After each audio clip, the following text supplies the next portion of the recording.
Why you can't decide and how to make better choices. Introduction, the paradox of choice.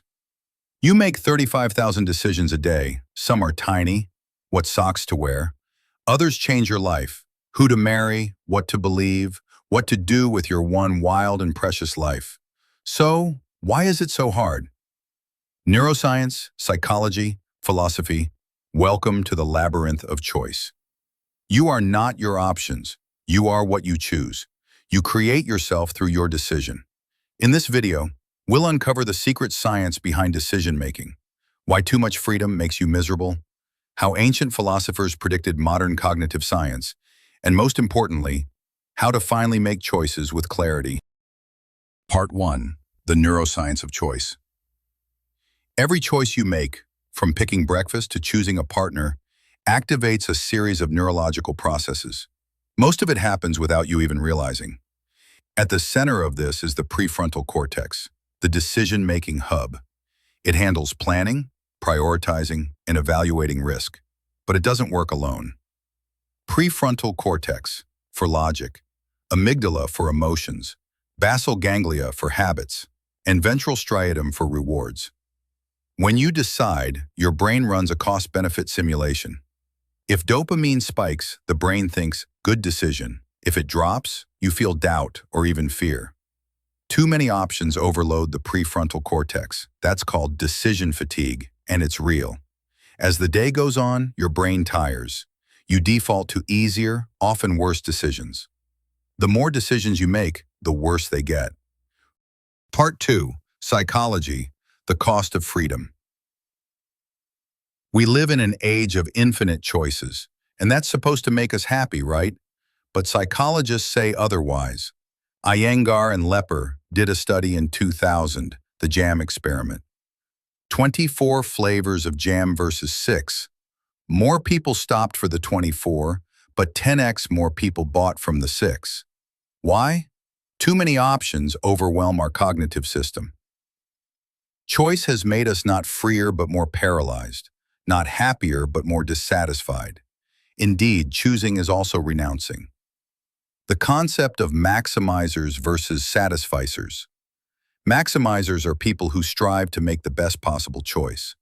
They exhaustively research every option, compare endlessly before deciding, and experience more regret, anxiety, and second-guessing, even if the outcome is good. Satisficers are people who aim for a choice that is good enough. They set clear criteria, choose the first option that meets them, and move on with less stress and more satisfaction. Satisficers pick what's good enough. Maximizers obsess over perfection. Guess who's more fulfilled? To help yourself, try to limit trivial choices. Decide your breakfast for the week, pre-plan outfits, turn off notifications. Reduce clutter so your mind can focus on what matters. Part 3. Philosophy. Choosing who to be. In the 19th century, philosophers faced the same questions. Why do choices feel so heavy? What if we choose wrong?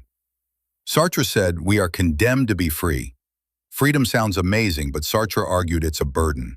With no objective guide, every choice feels overwhelming. Nietzsche said, become who you are. He believed in active becoming. Your choices sculpt your identity. No choice is neutral. Kierkegaard said, anxiety is the dizziness of freedom. This decision anxiety is not weakness, it's a signal. It means your choice matters. Part 4. Modern decision fatigue in our digital age. You don't just make big decisions, you make thousands of tiny ones. Swipe right, swipe left, open that notification, watch just one more video. Each micro decision burns mental energy. Social media apps are designed to exploit your decision circuits. This creates option shock, choice paralysis induced by algorithmic abundance. Consider all the dating apps. We have thousands of dating options, like huge shopping centers full of potential next partners. But all we get from that is more confusion and less satisfaction. We've traded depth for breadth, and we're drowning in options that lead nowhere. To help yourself, use the 2-minute rule. If it takes less than 2 minutes, do it now. You can also batch decisions in the morning when energy is highest, or in the evening to be ready for the next day. On your phone, set a timer while scrolling on social medias. Turn off the notifications you don't need, or use a planner or a habit tracker. Part 5. Mastering Choice, Systems over Willpower. We think good decisions come from more willpower. Science says they come from better systems. Kahneman's systems. This describes the two decisions-making systems we have. Use System 1 codes fast emotional, System 2 slow rational. Use System 2 to design habits. Let System 1 execute them automatically.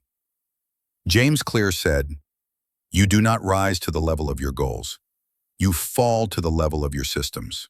Before taking any decision, use these 4 questions. What problem am I solving? What does my future self want? What's the emotional driver here? What would I advise my best friend? Practical tool, the Eisenhower Matrix, also known as the Urgent Important Matrix, is a simple but powerful decision-making framework that helps prioritize tasks. Any task comes in one of these 4 categories. Number 1, urgent and important. Crises, deadlines, pressing problems. Action, do these immediately. Number 2, important but not urgent. Long-term goals, planning, health, relationships. Action, schedule time to do these. This is where high-value work lives. Number 3, urgent but not important.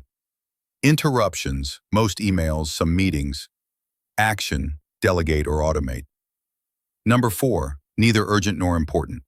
Time wasters, distractions, social media scrolling. Action, eliminate or reduce. Number 4, why it matters in decision fatigue. It helps conserve cognitive energy by filtering out low-value tasks. Forces you to focus on what truly matters, reducing overwhelm. Creates clarity and structure when your brain is overloaded with choices. Part 6. Metaphysics of Choice. Are you really free? We assume our choices are ours, but what if they're not? Brain shows readiness potential before conscious awareness of decision. Does this mean that you can't choose what you choose?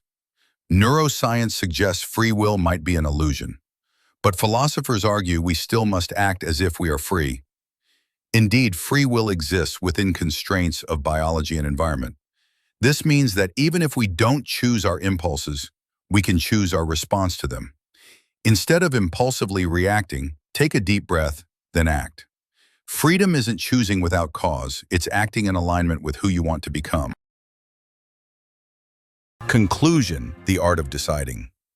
We all want to take the perfect decision, but clarity comes after the choice, not before it. So, 1. Don't wait for certainty. It never comes. 2. Your life is not found, it is built, one choice at a time. 3. The more aligned you are with your values, the fewer decisions you'll have to make. Life's so here's your decision now. Keep overthinking or start creating. It's time to decide who you'll become. Don't forget to leave a like and a comment if you found this video helpful. Subscribe for more neuroscience, psychology, and philosophy. See you next time on My Way.